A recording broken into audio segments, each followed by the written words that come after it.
before we even open up the altars, God just really impressed on my heart just more conviction. And Lord, I pray, Lord, for more conviction, Lord, for me, Lord, but also for the church, Lord. I pray that this isn't the first time that some of the people in this body of believers has heard the word outside of the four church walls, but instead let this be an example of the proclamation of the truth. So there's two things I want to read before I kind of sing my last song and we pray. And it's the two things that I feel like God has had me pray every day for the last week and a half or more. The first one is Psalms 91. I'm just going to read it. And then the next one is something that God gave me, but I know that it came from him and that it's not of my own accord. The Psalms 91 reads, "He that dwelleth in the secret place of the Most High shall abide under the shadow of the Almighty. I will say to the Lord, He is my refuge and my fortress. My God, in him will I trust. Surely he shall deliver thee from the snare of the fowler and from the noisome pestilence. He shall cover thee with his feathers, and under his wings shalt thou trust. His truth shall be thy shield and buckler. Thou shalt not be afraid for the terror of the night, nor the arrow that flieth by day, for the pestilence that walketh in darkness, nor the destruction that wasteth at noonday. 1,000 shall fall at thy side, and 10,000 at thy right hand, but it shall not come nigh to thee. Only with thine eyes shalt thou behold and see the reward of the wicked, because thou hast made the Lord, which is my refuge, even the Most High, thy habitation. There shall no evil befall thee, neither shall any plague come nigh thy dwelling. For he shall give his angels charge over thee, to keep thee in all thy ways. They shall bear thee up in their hands, lest thou dash thy foot against a stone. Thou shalt tread upon the lion and adder, and young lion, and the dragon shalt thou trample under feet, because he hath set his love upon me. Therefore will I deliver him. I will set him on high, because he hath known my name. He shall call upon me, and I will answer him. I will be with him in trouble. I will deliver him and honor him. With long life will I satisfy him and show him my salvation." My prayer is for the church to wake up.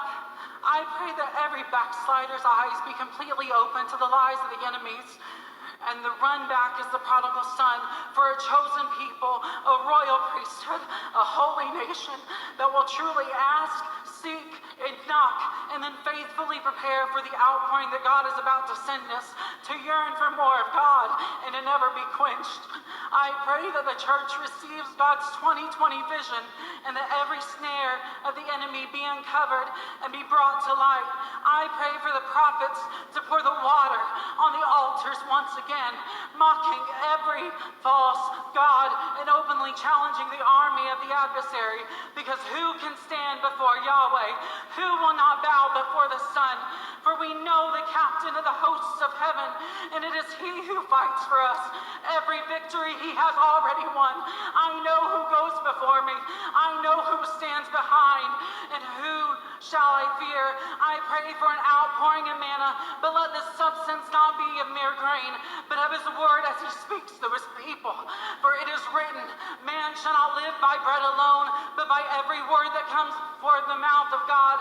Let his spirit be poured out like a rushing tide from the solid rock foundation that is his every word, and every revelation be revealed as the Spirit of the Lord comes rushing back into the church that is thirsty for an outpouring once again. Baptize your church with fire once again, O Ancient of Days. Fall like fire, soak like rain, flow again and again in these roaring 20s. Let every saint be awakened and every man make his or her eternal choice.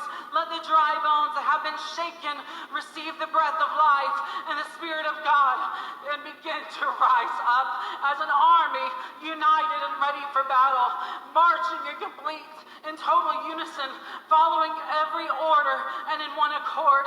Let the church make herself ready for that great and terrible day of our redemption.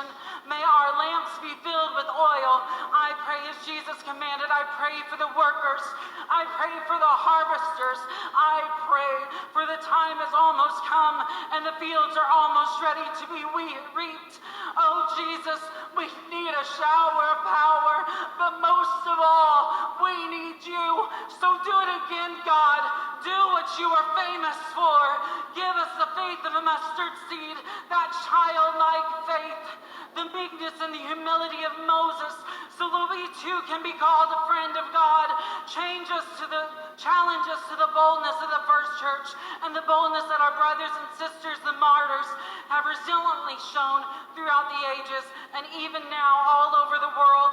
Let our arms reach out as grace and mercy. Let us demonstrate the love that you demonstrated on the cross. No matter where that love leads us, we are not alone. There has always been another in the fire. You are the great I am. You are the way maker, the miracle worker, the light in this darkness. My God, that is who you are. You are the testimony in the middle of every test. You are the victory before the battles. Reveal to us your heart. Show us your way. And I strengthen us to be unwavering and uncompromising in our obedience to your will. Because he that is unjust, let him be unjust still. And he that is filthy, let him be filthy still. And he that is righteous, let him be righteous still. And he that is holy, let him be holy still. And I pray right now, God, that be our prayer. Lord, that you move again amongst your people. That your people, Lord, would fall on their faces and repent for the things, Lord, that we have done, and for most of all, Lord, the things that we have not done. Lord, so that you will be glorified, so that you will be magnified.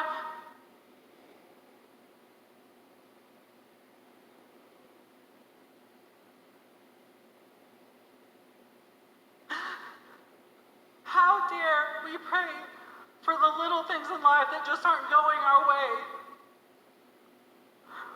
when the world is lost and going to hell?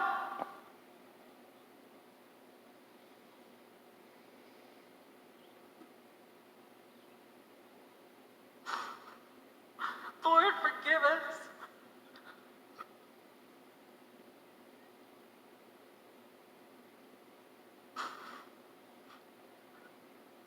Lord, let your fire fall again as it did in the book of Acts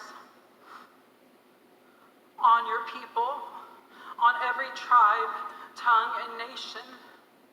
Let your word be proclaimed.